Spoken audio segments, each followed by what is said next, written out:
faço levels aqui and tributo à pessoa de sustainability. Alisson May Paulinelli, I here pay a candidato tribute to Mr. brasileiro Alisson ao Prêmio Nobel Paulinelli, da Paz, the Brazilian por candidate seu for the papel na Nobel expansão Peace Prize for his role in expanding the Brazilian agricultural frontier with the use of new technologies.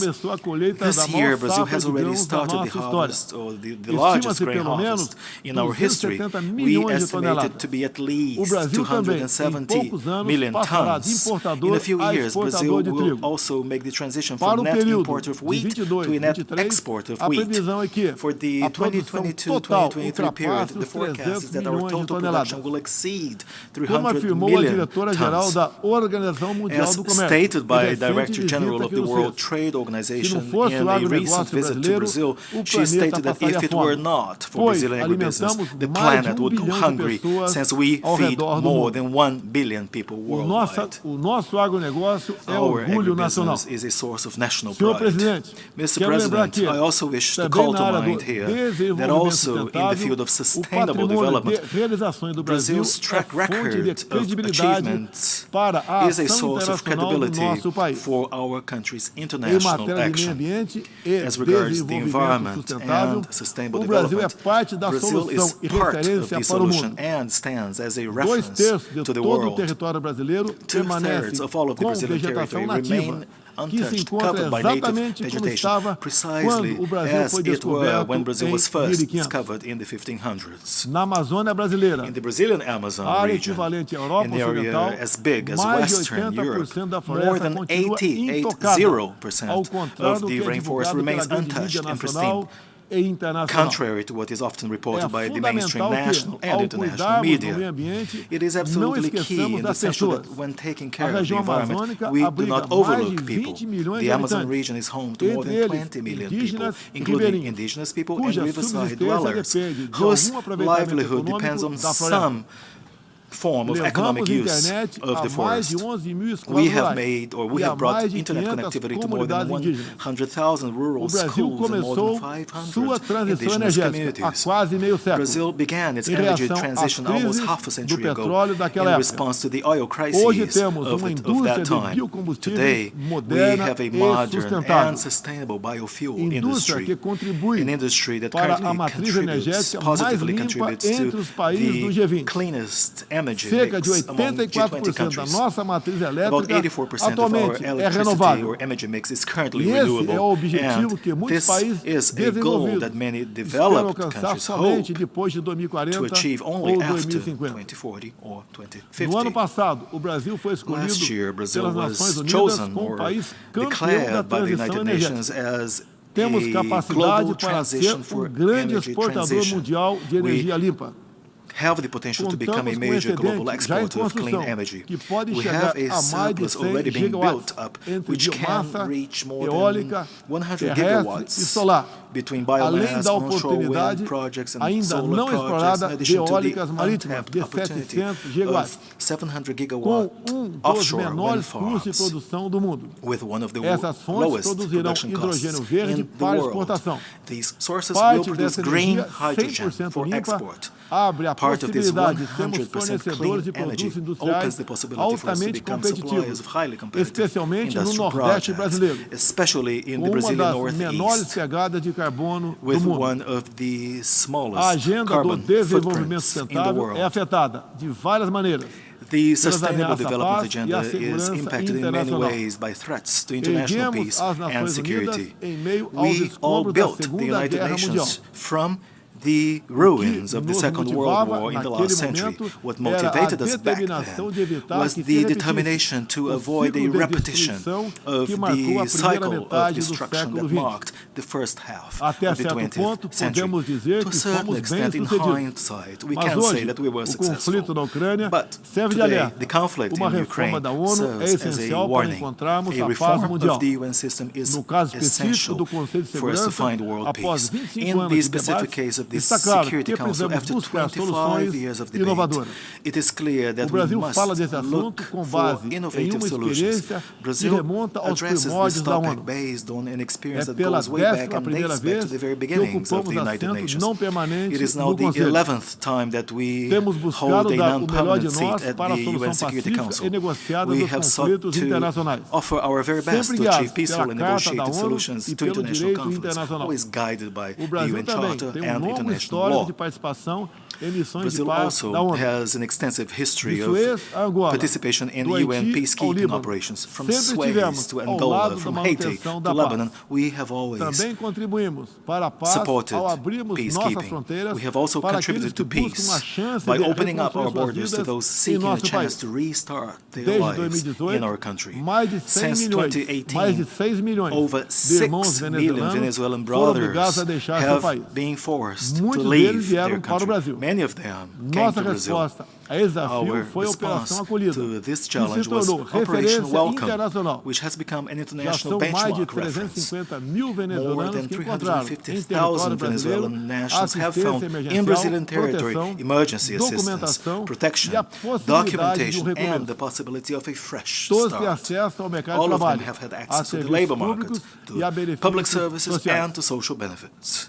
In recent months, around 600 Venezuelans have arrived in Brazil every day on foot, the vast majority of which are women and children, weighing on average 15 kilos less than before, and running away from violence and hunger. The Brazilian humanitarian reception policy goes beyond Venezuela. We have also welcomed Haitians, Syrians, Afghans, and Ukrainians. Mr. President, the conflict in Ukraine has been going on for 7 months already, and it is a source of great concern, not only Europe, but throughout the world. First of all, I would like to reiterate Brazil's gratitude to the countries that helped with the evacuation of Brazilian nationals who were in Ukraine when the conflict first started, especially Slovakia, Hungary, Poland, Romania, and the Czech Republic. Thank you very much. The evacuation operation was successful. We left no one behind, not even their pets. Diante do conflito em si, o Brasil tem se pautado pelos princípios do direito internacional e da Carta da ONU. Princípios que estão consagrados também em nossa Constituição. Defendemos um cessar-fogo imediato, a proteção de civis e não combatentes, a preservação da infraestrutura crítica para assistência à população e a manutenção de todos os canais de diálogo entre as partes em conflito. Esses são os primeiros passos para alcançarmos uma solução que seja duradoura e sustentável. Temos trabalhado nessa direção. Nas Nações Unidas e em outros fóruns, temos tentado evitar o bloqueio dos canais de diálogo, causado pela polarização em torno do conflito. É nesse sentido que somos contra o isolamento diplomático e econômico. As consequências do conflito já se fazem sentir nos preços mundiais de alimentos, de combustíveis e de outros insumos. Esses impactos nos colocam a todos na contramão dos objetivos do desenvolvimento sustentável. Países que se apresentavam como líderes da economia de baixo carbono, agora passaram a usar fontes sujas de energia. Isso configura grave retrocesso para o meio ambiente. Apoiamos todos os esforços para reduzir os impactos econômicos dessa crise, mas não acreditamos do not believe that the best way is to adopt one-sided or unilateral and selective sanctions that are inconsistent with international law. These measures have harmed economic recovery and have threatened the human rights of vulnerable populations, including in European countries. The solution to the conflict in Ukraine will only be achieved through negotiation and dialogue. I make a plea to the parties as well as to the entire international community. Let us not miss any opportunity to end the conflict and ensure peace. The stability, security, and prosperity of humankind are at serious risk if the conflict continues. Mr. President, I have been an unconditional supporter of freedom of speech. Moreover, under my administration, Brazil has made an effort to bring the right to freedom of religion to the very core of the international human rights agenda.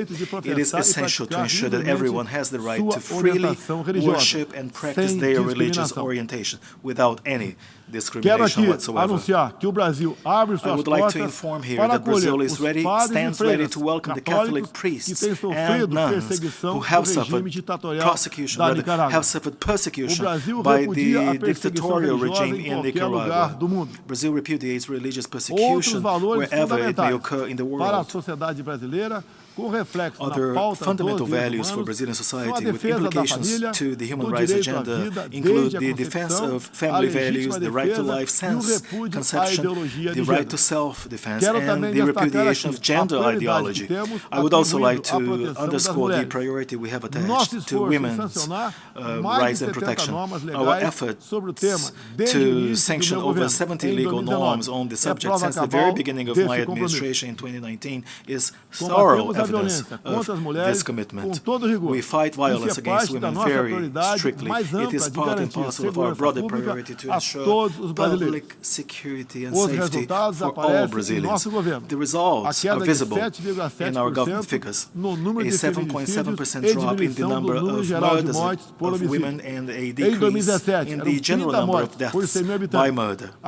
In 2017, there were 30 deaths per 100,000 inhabitants. Now there are only 17. Violence in rural areas has also plummeted at the same time as land tenure by the most in need has increased. Under my administration, we have delivered 400,000 rural property land title deeds, 80% of which given to women. In Brazil, we work to ensure that we have strong, independent women so that they can get wherever they wish. First Lady Michelle Bolsonaro has desde 2019, given a new meaning to volunteer work since 2019, with special attention to people with disabilities and rare diseases. Mr. President, Mr. Secretary General, Heads of State and Government, ladies and gentlemen, last September 7th, Brazil celebrated 200 years of history as an independent nation.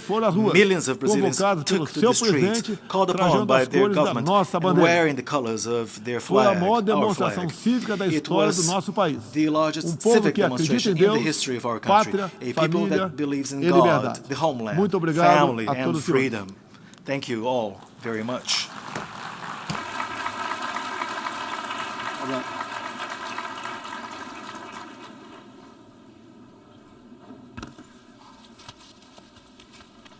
On behalf of the Assembly, I wish to thank the President of the Federal Republic of Brazil for the statement just made, and I request the protocol to escort His Excellency. The Assembly will hear the address by His Excellency Macky Sall, President of the Republic of Senegal. I request the protocol to escort His Excellency. On behalf of the General Assembly, I have the honor to welcome His Excellency Macky Sall, President of the Republic of Senegal, and invite him to address the Assembly. Merci beaucoup. Thank you very much. Monsieur le Président de l'Assemblée Mr. Générale, President of the General Assembly, chers collègues, dear colleagues, Monsieur le Secrétaire Général, Secretary Mesdames, General, Messieurs, ladies and gentlemen, distingués délégués, distinguished delegates, Monsieur le Président, Mr. President, au nom de on l'Union behalf africaine, of the African Union, je remercie votre I would prédécesseur like to express my thanks et to vous your adresse predecessor tous nos vœux de succès and wish you every à la success présidence de in notre session. the discharge of your duties. Je renouvelle au Secrétaire Général I Antonio reiterate our Guterres support to the Secretary notre General soutien Antonio Guterres dans l'exercice as he de sa délicate carries out mission his delicate au mission service des États in the membres. service of member states. Depuis notre dernière session, Since our last session, le monde est the devenu plus world has dangereux become more et dangerous plus incertain and more uncertain sous l'emprise under combinée the combined du grip réchauffement climatique, of global warming, des périls sécuritaires security et and sanitaires, health perils, ainsi que de la guerre en and Ukraine. the war in Ukraine. Le thème de cette session The theme montre of à this quel point session il urge d'agir reflects the ensemble urgent need to pour act together apaiser to les ease tensions, tensions, soigner notre to planète, heal our planet, réduire les inégalités reduce persistent persistantes nord-sud north-south et inequalities, redonner sens au multilatéralisme. and reinstate the Le importance Conseil of de sécurité est multilateralism. interpellé The Security au Council premier chef is called upon afin qu'il traite de la même to manière address this toutes les menaces à la paix et à la first and sécurité foremost, to make internationale, sure that all threats y to compris international peace and en security, including in Africa, le terrorisme qui gagne du are terrain sur handled le in the same continent way. n'est pas Terrorism, which qu'une is affaire gaining africaine. ground on the continent, is not C'est une just an menace African globale matter. It is a global qui threat relève de la that responsabilité falls under the première primary du responsibility Conseil, of the Council, garant du as mécanisme de it is the sécurité guarantor collective of the en vertu collective de la security charte de mechanism l'organisation. under the charter of our organization. Ainsi, invitons-nous le We Conseil therefore à mieux urge the s'engager avec Council nous to engage dans more la with lutte us contre le terrorisme in the en fight Afrique against terrorism in avec Africa, des mandats and to plus do adaptés this with more et appropriate des moyens mandates plus conséquents. and more substantial resources. En outre, l'Union africaine Furthermore, appelle the African une fois de Union plus once again à la levée des calls sanctions for the étrangères lifting contre le of foreign Zimbabwe. sanctions against Zimbabwe. Ces mesures sévères These harsh continuent de measures nourrir un sentiment continue to fuel a d'injustice sense of contre injustice tout un peuple against an et d'aggraver entire ses people, souffrances and to en ces temps aggravate de their crise suffering profonde. in these times of deep Au crisis. Proche-Orient, nous In the Middle réitérons East, le droit du peuple we palestinien reiterate the right à of the un État Palestinian viable, people to coexistant a viable pacifiquement state avec living l'État d'Israël, side by side in chacun peace with the à state of l'intérieur de Israel, frontières sûres each within et secure internationalement and reconnues. internationally recognized borders. Nous appelons We à la call désescalade for a et à la de-escalation cessation des and a hostilités cessation of en Ukraine hostilities in Ukraine, pour une solution négociée as well as for a afin negotiated solution d'éviter to le risque avoid the catastrophique catastrophic d'un risk conflit of potentiellement a potentially mondial. global conflict.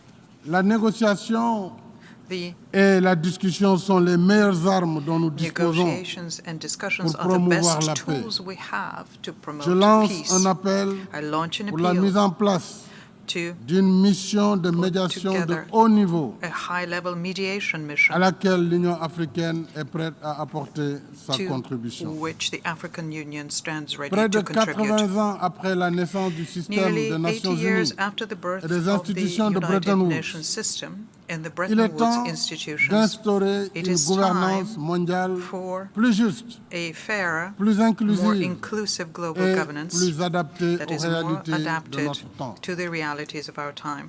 Il est temps de It vaincre is les time to réticences overcome et de construire the narratifs reticence and to deconstruct persistent the à narratives confiner that l'Afrique persist à la in marge des confining cercles Africa décisionnels. to the margins of decision-making Il est circles. temps It is de faire time droit à la juste et to légitime revendication heed Africa's africaine just and sur la réforme legitimate du Conseil de demand for Security sécurité Council reform telle que as reflétée dans le reflected in consensus the d'Iselweni. Esselwini Consensus.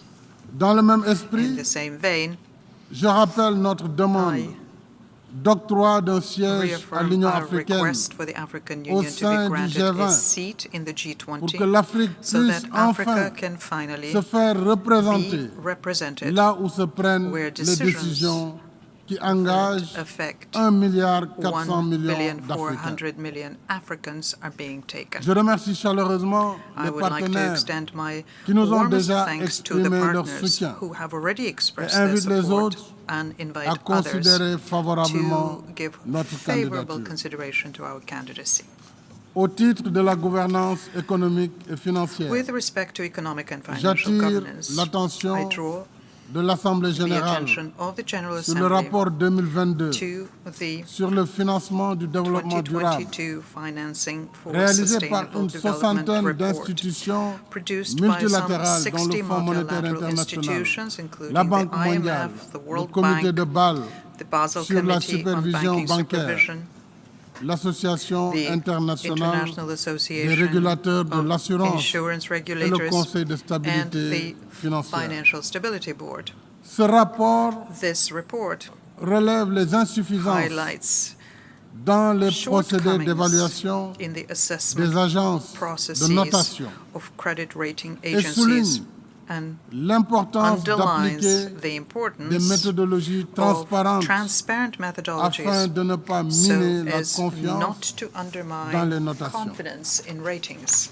Nous sommes préoccupés We are par le concerned fait by the fact que la that perception the du risque en perception Afrique of risk continue in d'être Africa plus élevée que le continues to risque be réel, higher than the ce qui actual renchérit les risk, primes d'assurance which increases the et cost of pénalise la insurance premiums compétitivité and de nos undermines économies. the competitiveness of our C'est economies. pourquoi And this is why l'Afrique renouvelle Africa sa is proposition renewing its au proposal groupe de réponse à la to crise the mondiale sur global crisis l'alimentation, response group l'énergie et on les food, finances, energy and finance afin qu'il engage to engage en rapport avec le in G20, conjunction with the le FMI et la G20, Banque the mondiale, IMF and the World un Bank dialogue in a constructif constructive dialogue avec les agences de with the notation ratings agencies sur l'amélioration on de leurs improving méthodes their de working travail et d'évaluation. and assessment methods. Dans le même esprit, In the same spirit, face à l'ampleur inédite de la given crise the économique unprecedented mondiale, scale of the global l'Union economic africaine crisis, réitère son the appel African Union pour la reiterates its réallocation call for partielle the des droits de partial tirage reallocation spéciaux, of special drawing si rights nécessaire pour les pays en développement dans un So premier temps, needed for et the la mise en developing œuvre de countries l'initiative first du and G20 foremost, and the implementation de suspension of the du service de la G20 dette. debt service suspension Ce choc, initiative. mesdames et messieurs, sans précédent, Ladies and gentlemen, the fragilise unprecedented davantage les shock économies les plus further faibles destabilizes the et weakest rend encore economies plus pressant and makes their leurs besoins need en liquidité for liquidity ever pour more atténuer pressing, les effets so as to de mitigate l'inflation the effects généralisée of widespread et inflation soutenir les ménages and support et les couches sociales most les plus vulnérables, vulnerable households notamment and social les strata, jeunes et les especially femmes. the young people and women. S'y ajoute In la addition to prise en that, charge des there is urgences the need sanitaires to nouvelles ou address anciennes, new and old dont health le emergencies, cancer. including cancer, le cancer, un tueur the silencieux silent killer qui continue de that faire des continues millions to de claim victimes millions à travers of le monde. lives across the world. J'appelle à la I call mobilisation for en faveur de a la general campagne mobilization Race of Hope in favor de l'Agence of the internationale de l'énergie atomique International Atomic pour le Energy renforcement Agency's des Ray of capacités Hope campaign des pays to membres, strengthen the capacities africains of en member countries, particulier, dans la particularly lutte in Africa, contre le cancer in the fight against grâce aux cancer, technologies nucléaires using nuclear telles que technologies l'imagerie such as médicale, medical la imaging, médecine nucléaire et nuclear la medicine, radiothérapie. and radiotherapy. Monsieur le Président, Mr. Mesdames et President, Messieurs, ladies and gentlemen, à quelques semaines de la COP27 de with the Sharm el-Sheikh COP27 en in Égypte, Sharm el-Sheikh in Egypt, only l'Afrique a few renouvelle weeks son away, attachement Africa à reiterates l'accord de its Paris sur le commitment climat. to the Paris Climate Agreement. En même temps, At the nous same souhaitons time, parvenir We wish à un to consensus reach a pour une consensus transition énergétique for a juste et fair équitable, and equitable comme energy ce fut le transition, cas as au sommet was Afrique-Europe called for at the de Africa février Europe dernier, Summit last February, à la session at élargie du the sommet du enlarged G7 session of the en juin et récemment G7 Summit in au Forum June, de and Rotterdam sur le recently financement at the de Africa l'adaptation en Adaptation Afrique. Finance Forum in Rotterdam. Il est légitime et It juste is legitimate, et équitable fair, que and l'Afrique, equitable that Africa, continent le plus the en continent retard sur le that processus d'industrialisation, continent le moins pollueur, pollutes the least and il est lags donc juste que furthest l'Afrique exploite ses behind ressources in the industrialization disponibles process, pour should disposer exploit d'une its énergie de available base resources to provide afin basic d'améliorer la energy, compétitivité so as to de son improve the économie competitiveness of its et economy réaliser l'accès and universel achieve à universal l'électricité. access to electricity. Je rappelle I will recall qu'à ce jour, that today, plus de 600 millions more than d'Africains 600 million vivent encore Africans sans électricité. still live without electricity. Travaillons également Let us à la also réalisation de work l'objectif towards the goal de 100 milliards de of dollars par mobilizing an 100 en billion US appui dollars per year aux efforts to d'adaptation support des pays en developing développement countries' adaptation et au efforts financement and du to programme finance d'accélération the de African l'adaptation en Adaptation Afrique Acceleration Program sous l'égide de la under Banque the africaine de auspices développement of the African et du Development Bank Centre mondial and pour the Global l'adaptation. Center for Adaptation. Au demeurant, nous considérons le Moreover, financement we de see adaptation l'adaptation funding not as non comme de aid, l'aide, mais comme une but rather contribution des pays as a industrialisés contribution by industrialized countries to a global partnership of solidarity in return for efforts made by developing countries to avoid the polluting patterns that have plunged the planet into the current climate emergency. Mr. President, over and above the current emergencies, I have come to convey the message of a continent determined to work with all of its partners in a relational ethic of a dialogue of confidence and trust and mutual respect. I have come to say that Africa has suffered enough of the burden of history, that it does not want to be the place of a new Cold War, but rather a pole of stability and opportunity open to all of its partners on a mutually beneficial basis. I have come to say that we do not ignore that Africa, faced with challenges which need to be pacified and stabilized. But I have also come to say that we also have Africa as a provider of solutions with an area of 30 million square kilometers, its human resources, with its more than 60% of the world's arable land, its mineral, forest, water, and energy resources. Yes, we have the Africa of solutions, with governments on the job, on a daily basis.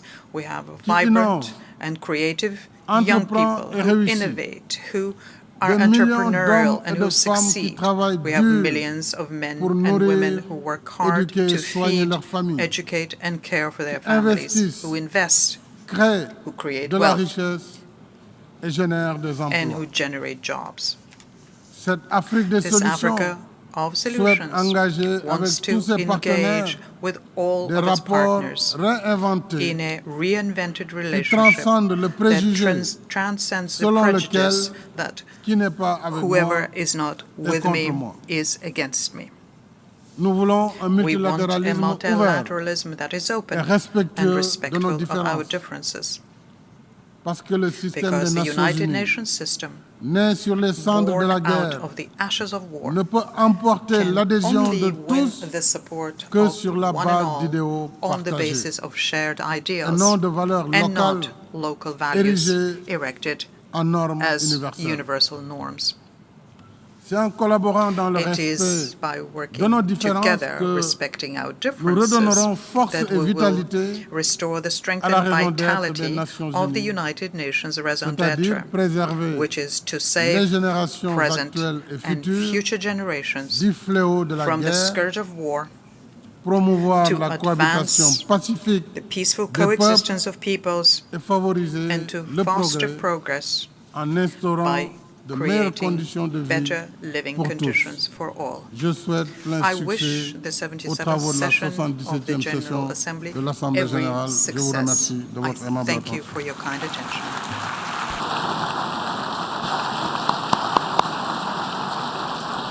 On behalf of the Assembly, I wish to thank the President of the Republic of Senegal for the statement just made, and I request the protocol to escort His Excellency.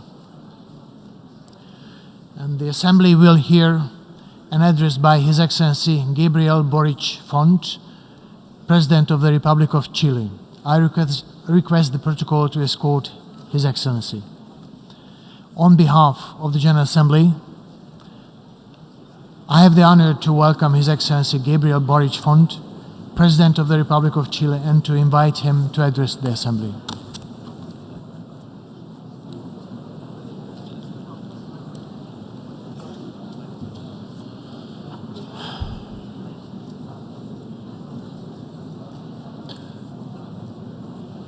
Muchísimas gracias, señor presidente, señor secretario general, estimadas y estimados jefes y jefas de Estado y de Gobierno, a todos los distinguidos invitados del día de hoy. Es para mí un honor poder estar con ustedes en esta Asamblea General por primera vez. Vengo de Chile, que es un hermoso país situado en el sur, en el extremo sur de América, entre la cordillera de los Andes, que es la columna de nuestro continente, y el majestuoso e imponente Océano Pacífico. Un país que tiene una geografía diversa y paisajes conmovedores, en donde conviven juntos los cielos más claros con los mares más tempestuosos, el desierto más seco con ciudades hechas de lluvia. El pueblo chileno, como quizás algunos de ustedes conocen, es trabajador y solidario. Gracias a su esfuerzo, hemos pasado en algo más de 2 siglos de ser la colonia más pobre de España en América a ser un país independiente, libre, soberano y pujante. Un país con tremendas oportunidades que hoy está a las puertas de un desarrollo integral y que estamos trabajando que sea para todos, no para unos pocos. Un país que quiere cobre y litio para la electromovilidad. Un país con hidrógeno verde en desarrollo para proveer de energías limpias al mundo. Un país con largas costas y áreas marinas protegidas para cuidar al medio ambiente. También con universidades de primer nivel para crear y compartir conocimiento. Vengo a decirles, estimados colegas, que Chile necesita al mundo y el mundo también necesita a Chile.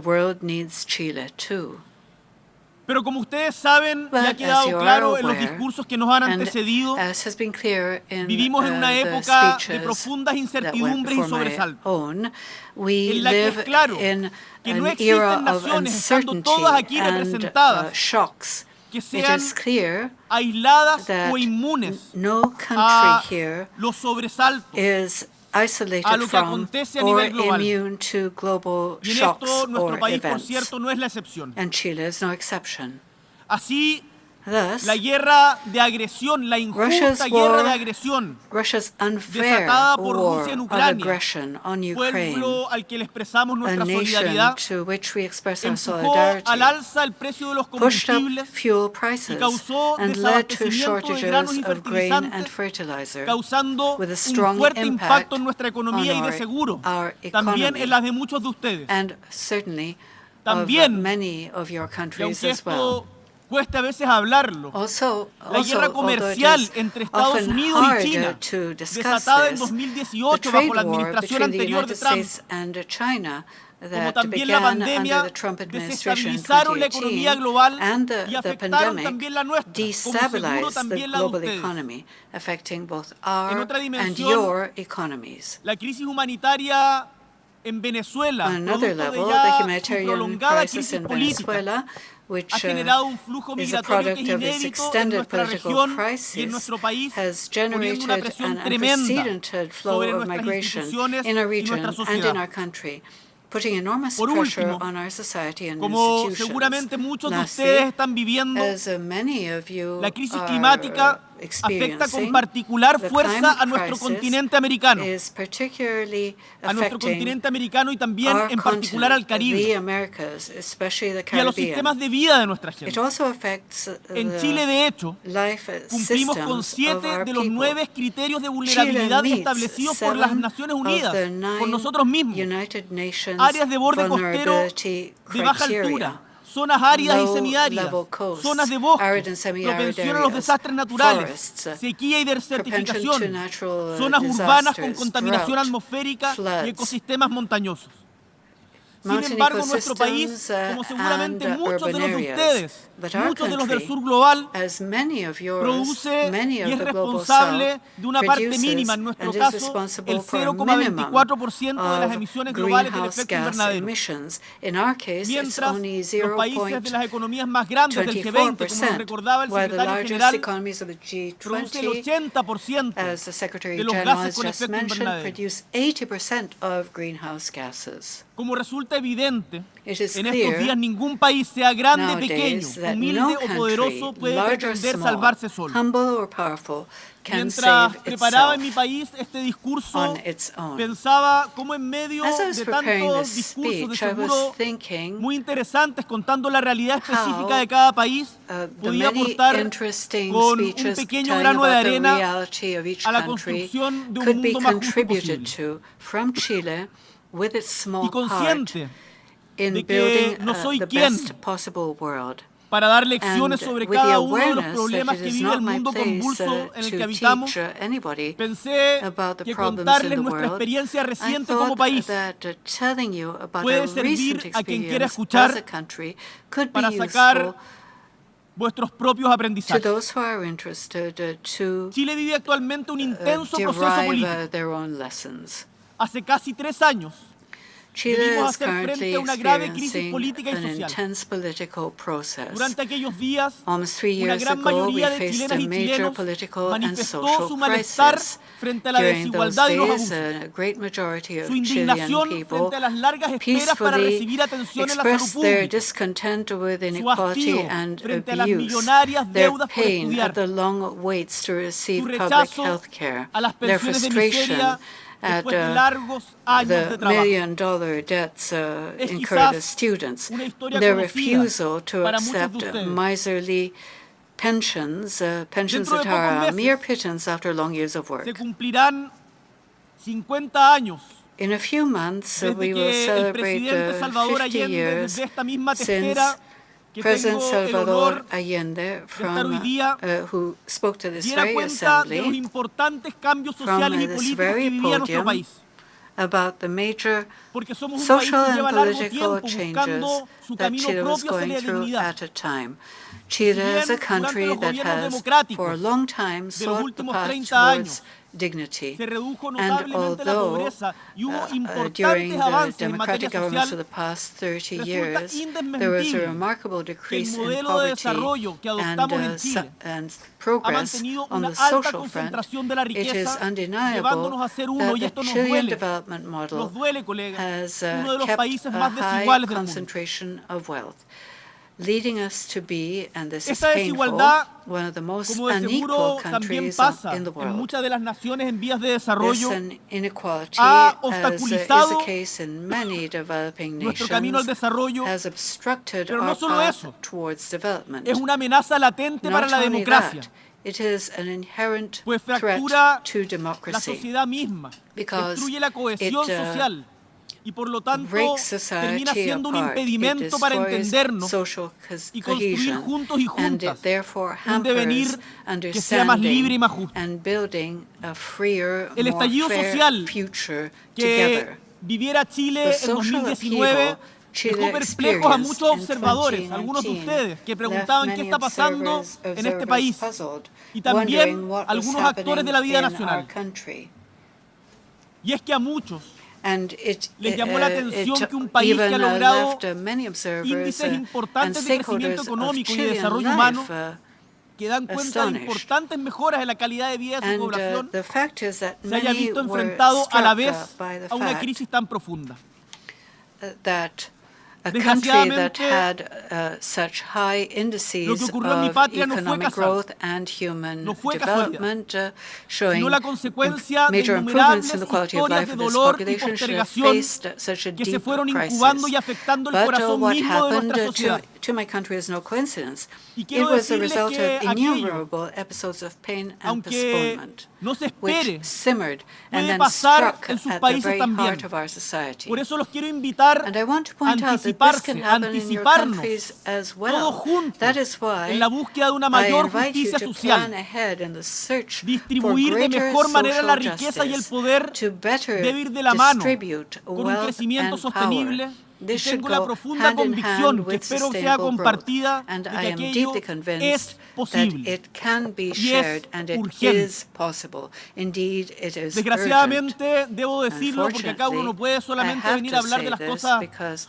we cannot only buenas. come to talk about Este the good descontento things that se are manifestó happening. también This discontent en also graves episodios expresses de itself violencia through como la inaceptable quema de estaciones de metro y la vandalización de centros cívicos.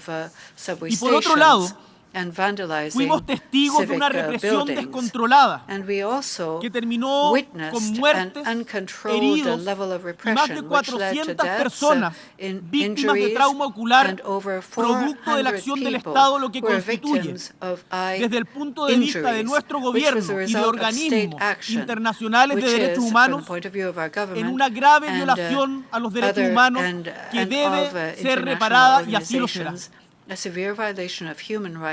Fue, estimados colegas, una larga historia de injusticias la que se expresó en nuestro país en diciembre y en octubre del 2019. Pero también, y esto es lo lindo, de cómo las historias son más largas que nosotros mismos, quienes hoy día ocupamos estos puestos, también fue la historia larga de la movilización ciudadana y las luchas sociales. Esa que permitió el retorno a la democracia, el reencuentro de los demócratas, como dijera el presidente Elwin a fines del siglo pasado, o la que en los albores del siglo XX permitió avanzar en derechos para los trabajadores y trabajadoras. En las manifestaciones del 2019 también estaban las mujeres del siglo pasado que avanzaron, pese a todo, hacia el derecho a voto femenino. Nos acompañaron el recuerdo de los obreros que lograron el derecho al descanso y los cobradores que lucharon y siguen luchando por una vivienda digna. Son todas esas memorias y luchas sociales las que estuvieron presentes. Y los valores detrás de este profundo malestar, la igualdad, la justicia, la libertad, no son ajenos a un reclamo que cada vez con más frecuencia vemos en el mundo y en esta testera. La protección y promoción de los derechos humanos en cualquier parte y por cualquier régimen, el trabajo decente, la protección social universal, la lucha contra la crisis climática son demandas universales que son el foco de nuestra agenda en común, liderada por nuestro secretario general, Antonio Guterres, y de los objetivos del desarrollo sostenible. Estimados líderes del mundo, la salida para caminar en la solución pacífica y democrática de la crisis que vive nuestro país fue un acuerdo importante entre las principales fuerzas políticas que permitió la elaboración de una ruta hacia la redacción de una nueva constitución, una que fuera capaz de sentar las bases de un nuevo contrato social. Esta ruta, major political forces which made it possible to draw up a roadmap towards drafting a new constitution, one which made it possible to establish the basis of a new social contract, making a democratic response possible to the demands of the citizens. This road opened by a Chilean society through protest and social struggle. Consiste en lograr, como nunca antes en nuestra historia, una constitución democrática, escrita con participación ciudadana, con participación de los pueblos indígenas y con paridad entre hombres y mujeres. Una constitución para todos y todas, pero también hecha por todos y todas. Hace algunas semanas, sin embargo, el trabajo realizado por la Convención Constitucional entre 2020 entre 2021 y 2022 fue sometido a consulta ciudadana a través de un plebiscito en que los chilenos y chilenas participaron de nuevo masivamente, un 85% de participación. Y en este evento electoral los ciudadanos rechazaron de manera clara la propuesta, por un 62% contra un 38%, por lo que hoy como país estamos buscando nuevas fórmulas para construir ese lugar de encuentro entre todos los chilenos y chilenas. Mi opción personal en ese plebiscito fue de aprobar la propuesta que nos hacía la convención, pero el resultado fue el contrario. Algunos han querido ver el resultado del plebiscito como una derrota del gobierno. Y con toda humildad quiero hoy día decirles a estas Naciones Unidas que nunca un gobierno puede sentirse derrotado cuando el pueblo se pronuncia. En democracia, la palabra popular es soberana y la guía para todo momento.